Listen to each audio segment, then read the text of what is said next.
Get ready, get set, it's time to play. Zdravo deco, danas učimo 6., 7., 8., 9.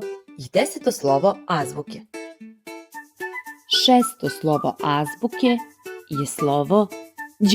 Ja sam dugo razmišljala i znate šta? U našoj džungli nema životinja na slovo đ. Ali zato imamo đ kao đak. On je đak prvak i hitao u školu da nauči sva slova. Slovo e. E kao emu. Slušajte kako se emu oglašava. Ž. Ž kao žaba. Žaba kaže z. Z kao zebra. Zebra se baš čudno oglašava. I. I kao irvas. Da čujemo kako se on oglašava.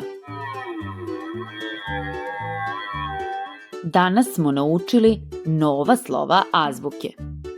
Bravo za sve! Ćao!